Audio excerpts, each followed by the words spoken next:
आज प्रशिक्षण सत्र का 9वां दिन है। आज हम आपको बताएंगे कि विभिन्न प्रकार की पंजियों और संचिकाओं का संधारण हम कैसे करते हैं, कौन कौन सी पंजियां और कौन कौन सी संचिकाएं आपको रखनी है। क्योंकि आप सभी नवनिर्वाचित वार्ड सदस्य हैं, आप में से कुछ लोग ऐसे हैं जो 3-4 बार से भी जीत रहे होंगे, कुछ लोग ऐसे हैं, बहुत सारे लोग हैं जो पहली बार जीत कर आए हैं। तो जो लोग पहली बार जीत कर आए हैं उन्हें इस पद पर कार्य करने का अनुभव बिल्कुल भी नहीं है। हो सकता है पहले से आप लोग किसी के साथ मिलकर कार्य किए होंगे तो कार्य करने का अनुभव थोड़ा बहुत हो भी सकता है। जब आप कोई भी कार्य करते हैं सरकारी स्तर पर, क्योंकि अब आप एक जनप्रतिनिधि हैं और आप जो भी कार्य कीजिएगा वह सरकार के दिए हुए पैसे से कीजिएगा, तो 1 रुपया या जो भी जो खर्च करते हैं, कुछ भी कार्य करते हैं, तो ये मौखिक नहीं करना है बल्कि इसको लिखित करना है, कहीं ना कहीं इसको लिखना है। तो कहाँ लिखना है? जो भी कार्य आप कर रहे हैं उनको हम लोग लेखा जोखा कहते हैं। तो लेखा जोखा जो आपको रखना पड़ता है, तो यह विभिन्न प्रकार की पंजियों में लेखा जोखा करना पड़ता है। और इन लेखा जोखा को करने के बाद जो कागजात रहते हैं, कहीं से पत्र है या कुछ और चीज है, प्रतिवेदन है, तो उन सारी चीजों को आप एक संचिका में संचित रखते हैं। संचिका को अंग्रेजी में फाइल कहा जाता है और पंजी को रजिस्टर कहा जाता है। रजिस्टर को ही हिंदी में पंजी कहते हैं और संचिका को यानी अंग्रेजी में फाइल कहते हैं, फाइल को हिंदी में संचिका कहते हैं। आपको कुल 8 प्रकार की पंजियों को रखना पड़ेगा। 8 प्रकार की पंजियां और 7 प्रकार की संचिकाएं आपको रखनी पड़ती है। तो आपको कौन कौन सी पंजी रखना है? तो सबसे पहले आपको सूचना पंजी रखना है, दूसरा है बैठक पंजी, तीसरा पत्राचार पंजी, चौथा सर्वेक्षण पंजी, 5वां रोकर पंजी, 6ठा स्टॉक या भंडार पंजी, 7वां निरीक्षण पंजी और 8वां आवेदन पंजीकरण पंजी। ये कुल मिलाकर 8 पंजियां हैं जिनको आपको रखना है। पहला है सूचना पंजी। इसमें होता क्या है? तो जब भी वार्ड सभा या वार्ड क्रियान्वयन एवं प्रबंधन समिति की बैठक आपको करानी हो, तो वार्ड सभा के लिए कम से कम 1 सप्ताह पूर्व अर्थात 7 दिन पूर्व और वार्ड क्रियान्वयन एवं प्रबंधन समिति की बैठक के लिए कम से कम 3 दिन पूर्व इस पंजी में एक सूचना लिखा जाता है। उसमें समय, तिथि, स्थान और एजेंडा इसका जिक्र करना है और जिक्र करते हुए प्रत्येक परिवार के कम से कम 1 महिला या पुरुष सदस्य से उस पंजी पर हस्ताक्षर अवश्य करवा लेना चाहिए। वार्ड क्रियान्वयन प्रबंधन समिति की जो बैठक होती है उसमें 3 दिन पूर्व और वार्ड सभा की बैठक के लिए 7 दिन पूर्व ये कराना आवश्यक है। दूसरा है बैठक पंजी। तो बैठक पंजी में हम लोग क्या करते हैं? जब सारे लोग इकट्ठा हो जाते हैं एक स्थान पर और बैठक प्रारंभ होती है, तो हम लोग उस बैठक पंजी के पृष्ठ पर लिखते हैं कि आज दिनांक इतना तारीख को इतना बजे दिन में अमुक स्थान पर फलाना जिले के फला प्रखंड के ग्राम पंचायत राज फलाना के वार्ड संख्या इतना में वार्ड सभा या फिर वार्ड प्रबंधन समिति की बैठक का आयोजन किया गया। इस बैठक में निम्न हस्ताक्षर करने वाले सदस्य उपस्थित हुए। उसके बाद उसके नीचे सभी उपस्थित लोगों से हस्ताक्षर करवा लिया जाता है। उसके बाद जो भी कार्य करना हो उसका जिक्र प्रस्ताव संख्या 1, प्रस्ताव संख्या 2, प्रस्ताव संख्या 3 करते हुए उसको लिखते हैं। और जब सारा प्रस्ताव खत्म हो जाता है तो अंत में लिखते हैं कि अध्यक्ष के धन्यवाद ज्ञापन के पश्चात बैठक या सभा के समाप्ति की घोषणा की गई। और इतना लिखने के बाद आप उसके नीचे अपना हस्ताक्षर करके उस पर मुहर लगा देंगे। यदि संभव हो सके तो मोबाइल से ही सही, लेकिन प्रत्येक बैठक का आप वीडियो रिकॉर्डिंग अवश्य करेंगे। ये भविष्य में आपके लिए अच्छा साबित होगा। वार्ड सभा की बैठक का आयोजन प्रत्येक 3 माह में कम से कम 1 बार अवश्य करें।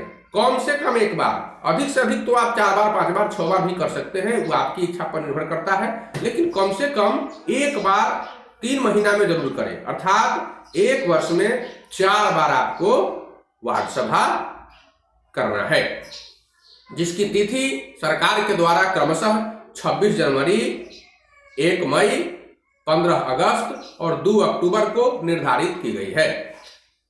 आप चाहे तो इसके अलावे भी आप वार्ड सभा का आयोजन कर सकते हैं, लेकिन इन 4 तिथियों को वार्ड सभा का आयोजन निश्चित रूप से करें।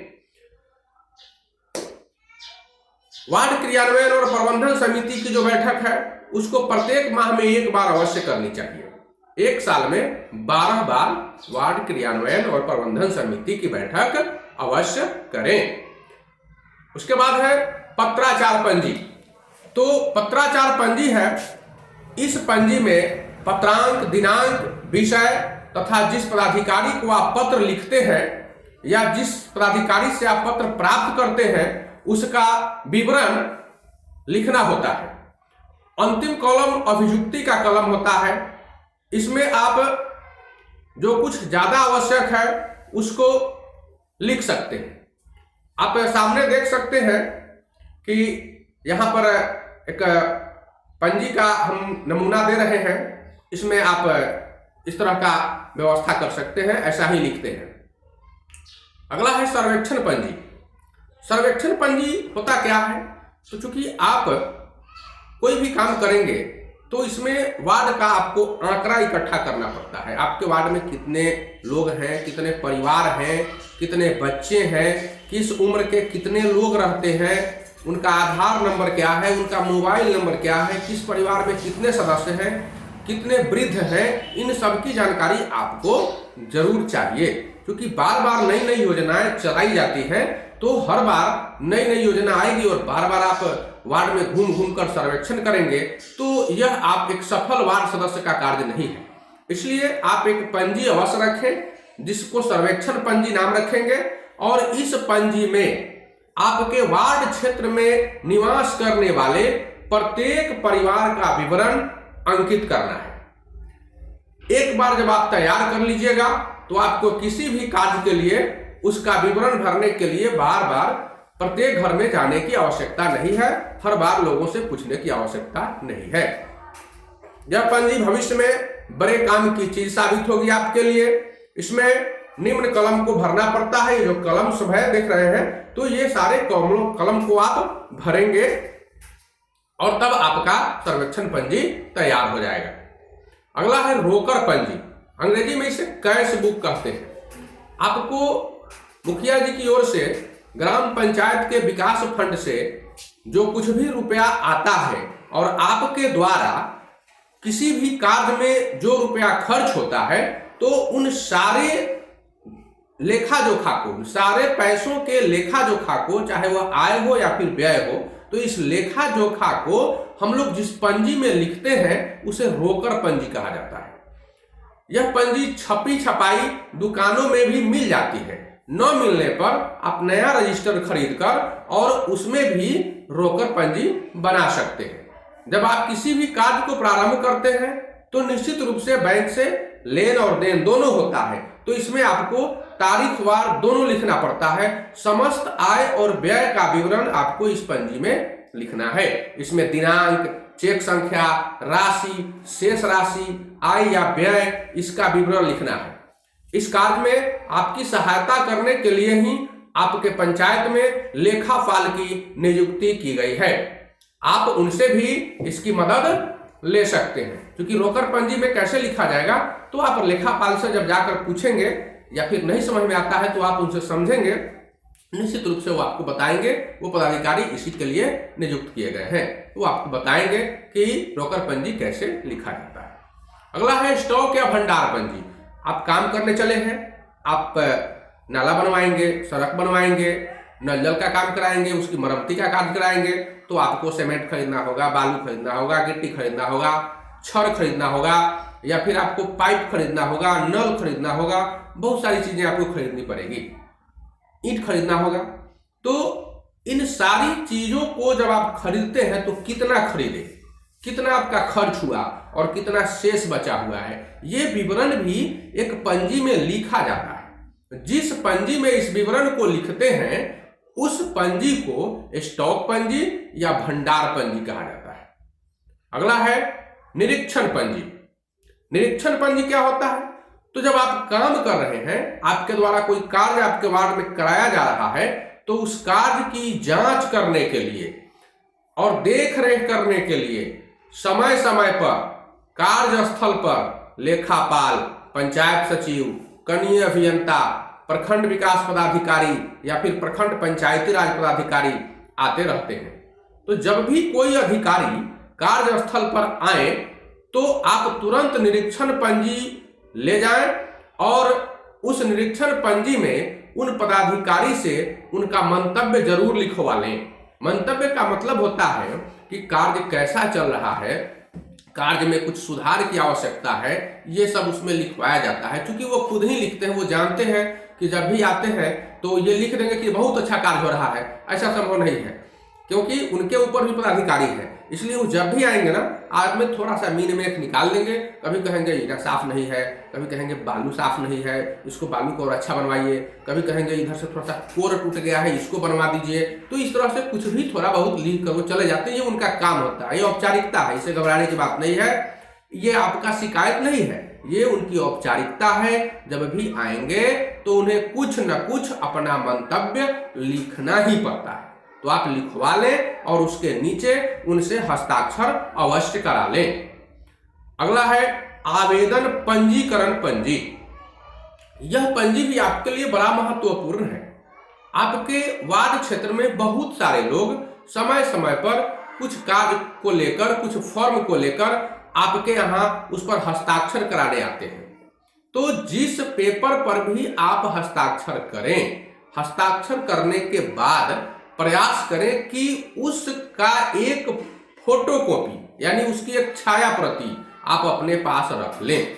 उस पर सीरियल नंबर 1, 2, 3 जैमा बार आ गया आपके पास, पहली बार आया तो 1, दूसरी बार आया 2, तीसरा आ गया 3, इस तरह से उस पर अंकित करके और आप संचिका में रख लें। और पंजीकरण पंजी जो है, आवेदन पंजीकरण पंजी, उस पर आप दिनांक, कौन आवेदन लेकर आया था, किस काम के लिए लेकर आया था, ये सब आप उस पर अवश्य लिख लें और एक प्रति आप अपने पास अवश्य रखें।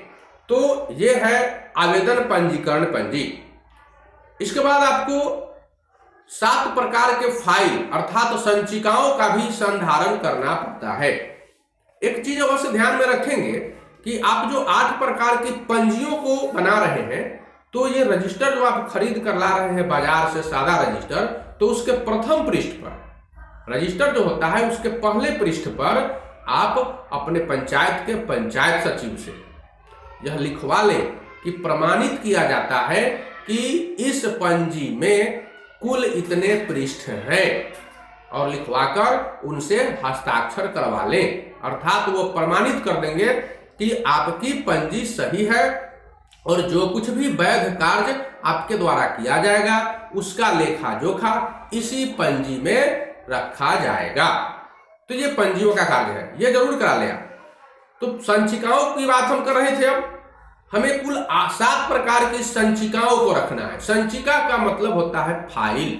आप कुछ भी पेपर मिलता है तो आप उस फाइल में उसको रखते हैं, तो वो फाइल को ही हम लोग संचिका कहते हैं। संचिका का नाम अलग अलग है। जो हम रजिस्टर रखते हैं पंजी, उससे अलग संचिकाएं हो सकती हैं और होती भी हैं। आपको पहली संचिका रखना है जिसका नाम होगा पत्र निर्गत संचिका। दूसरी संचिका होगी पत्र आगत संचिका। तीसरी संचिका होगी दर निर्धारण संचिका। चौथी संचिका होगी रसीद और भाउचर संग्रहण संचिका। 5वीं संचिका होगी अंकेक्षण प्रतिवेदन संचिका। 6ठी संचिका होगी आवेदन संचिका और 7वीं संचिका होगी अन्यान्य संचिका। अन्यान्य संचिका, अब हम बताते हैं आपको कि ये संचिकाएं कौन कौन सी है। तो नाम तो मैंने बता दिया, इनके कार्य क्या क्या है और इनमें क्या क्या रखा जाएगा। पहली संचिका जो मैंने बताया था पत्र निर्गत संचिका। तो आप अपने लेटर पैड पर हमेशा किसी न किसी पदाधिकारी को आवेदन जरूर लिखते हैं। आपके यहाँ वार्ड सभा हो रही है तो इसकी भी सूचना आप लिखेंगे, थाना प्रभारी को देंगे, पंचायती राज पदाधिकारी को देंगे या फिर अन्य कहीं दे सकते हैं। तो ये जो सूचना आप लिखते हैं 2 प्रति में हमेशा लिखें, 1 प्रति वहां दे दें और उस पर दूसरी प्रति पर हस्ताक्षर करवाकर उसको पावती ले लें, रिसीविंग। उस रिसीविंग को आप पत्र निर्गत संचिका में संचित रखेंगे और पहले इसका ब्यौरा लिखेंगे। आप पत्र निर्गत पंजी जो है आपका, उस पंजी में इसका ब्यौरा लिख लेंगे और संचिका में इसको सुरक्षित रख देंगे। देखिए 2 कार्य हैं, 3 कार्य हो गए कुल मिलाकर। पहला कि पत्र लिखना, दूसरा उस पत्र का ब्यौरा पंजी में लिखना रजिस्टर में, और तीसरा उस पत्र के 1 प्रति को संचिका में सुरक्षित रखना। तो आपको 3 कार्य मिलते हैं, पहला लिखना, दूसरा उसका विवरण भरना और तीसरा उसको सुरक्षित रखना। ये 3 कार्य होते हैं। दूसरा है पत्र आगत पंजी। तो आपको पत्र मिलता भी है, पंचायत सचिव भी आपको पत्र देते हैं, कभी कभी प्रखंड विकास पदाधिकारी की ओर से भी आपको पत्र निर्गत होता है, कभी कभी स्वास्थ्य पदाधिकारी, चिकित्सा पदाधिकारी जो होते हैं वो भी आपको पत्र लिखते हैं। तो जो पत्र आया, एक तो पत्र आ गया, आया उसको भी पंजी में आप लिखेंगे, विवरण लिखेंगे और उसको भी सुरक्षित करेंगे पत्र आगत पंजी में। आया उसको पत्र आगत पंजी में और गया उसको निर्गत पंजी में। तो 3 काम वहां भी हुआ, पत्र आया, पत्र का विवरण भरा गया और पत्र को संचिका में सुरक्षित रख दी गई। तो ये पत्र आगत पंजी हो गया, पत्र आगत संचिका हो गया जिसमें हम इसको सुरक्षित रखेंगे। तीसरा है दर निर्धारण संचिका। आप जब कार्य प्रारंभ करते हैं अपने वार्ड के क्षेत्र में तो आप किसी को ऐसे भुगतान नहीं कर सकते हैं। जब आपका प्राक्कलन तैयार हो जाता है और कार्य प्रारंभ करते हैं तो आपको कम से कम अपने आसपास के 3 दुकानों में जाकर, कम से कम 3 दुकानों में जाकर और वहां से जो आपकी आवश्यक सामग्री है उसका दर चार्ट लेना पड़ता है। दर चार्ट जिसमें लिखा हुआ रहता है कि सीमेंट इतना रुपए बैग हम आपको देंगे, रेट लिखा रहता है, छड़ का रेट, बालू का रेट, ईंट का रेट, जो भी हो, गिट्टी का रेट सब लिखा रहता है, या पाइप का रेट या जो कुछ भी हो, कम से कम 3 दुकान से लीजिए और सबसे कम जिसका रेट है, दर जिसका सबसे कम है, आपको कार्य उसी से कराना है, क्रय आपको सामग्री वहीं से खरीदना है और भुगतान आपको खाता के माध्यम से देना है, कभी भी नगद भुगतान नहीं करेंगे आप। तो ये जो आप वहां से 3 जो लाएंगे दर चार्ट, जिसको हम लोग कोटेशन कहते हैं अंग्रेजी में, आप भी कोटेशन बार बार सुनते होंगे। तो ये कोटेशन जो 3 दुकानों से लाएंगे उसको जिस संचिका में सुरक्षित रखेंगे उसको दर निर्धारण संचिका कहा जाता है। इसका भी विवरण लिखा जाता है। जब कार्य करते हैं तो वहां बैठक की जो पंजी होती है उस बैठक पंजी में इसका भी विवरण लिखते हुए और इसको दर निर्धारण संचिका में सुरक्षित रख देते हैं। अगला है रसीद और वाउचर संग्रहण संचिका।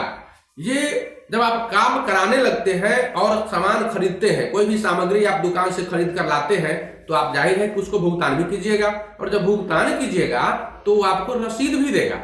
तो जो रसीद देगा या फिर जो छोटा छोटा है जैसे कि रिक्शा भाड़ा हो गया, ठेला भाड़ा हो गया, तो ये तो कोई रसीद देगा नहीं, तो सादा कागज पर आप इससे लिखवा लेंगे तो वो उसको वाउचर कहते हैं। तो रसीद दुकान से मिलता है उसको रसीद और सादा कागज पर लिखवाते हैं उसको कहते हैं वाउचर। तो रसीद और वाउचर जिस संचिका में आप सुरक्षित रखते हैं उसको रसीद वाउचर संग्रहण संचिका कहते हैं और उसी में रसीद और वाउचर को सुरक्षित रखा जाता है। आपका अगला जो संचिका है वह है अंकेक्षण प्रतिवेदन संचिका। अंकेक्षण प्रतिवेदन संचिका प्रत्येक वर्ष जब वित्तीय वर्ष की समाप्ति हो जाती है तो उसके 2-4-6 माह के बाद सरकार एक ऑडिटर नियुक्त करती है। ऑडिटर का काम होता है आपके खाता बही को देख रेख करना और उसमें यह देखना कि कहीं आपने कुछ गलती तो नहीं लिख दिया या फिर गलत तरीका से कुछ खर्च तो नहीं कर दिया।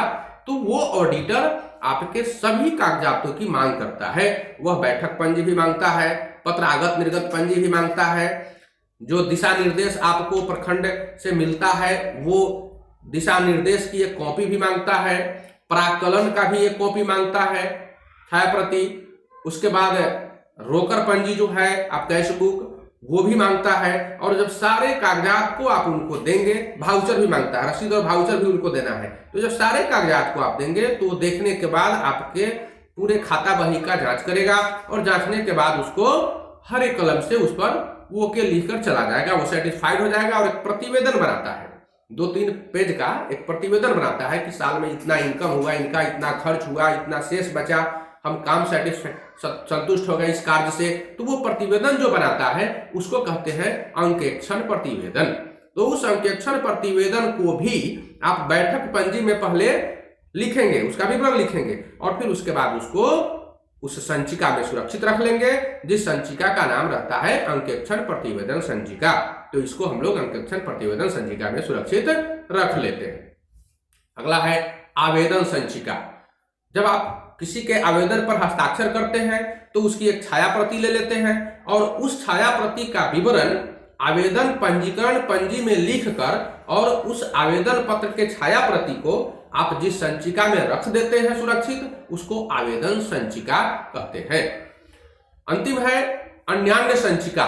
अब अन्यान्य संचिका में हम क्या रखेंगे? तो जितने भी ऊपर वर्णित जो कागजात मैंने बताया, आगे जो मैंने जो भी बातें आपको बताई, सबको तो अलग अलग संचिकाओं में हम सुरक्षित रख लिए।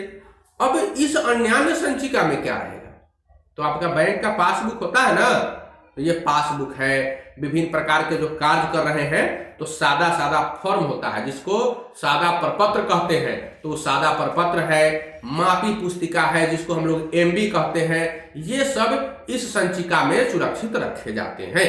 इसके अलावा जो मजदूर कार्य करता है वो बिल भाउचर नहीं देता है, उसका मास्टर रोल तैयार करते हैं, तो मास्टर रोल को भी इसी अन्यान्य संचिका में सुरक्षित रखा जाता है। तो अब आप समझ गए होंगे कि हमें कितनी प्रकार की पंजियां और कितने प्रकार की संचिकाओं को रखना है।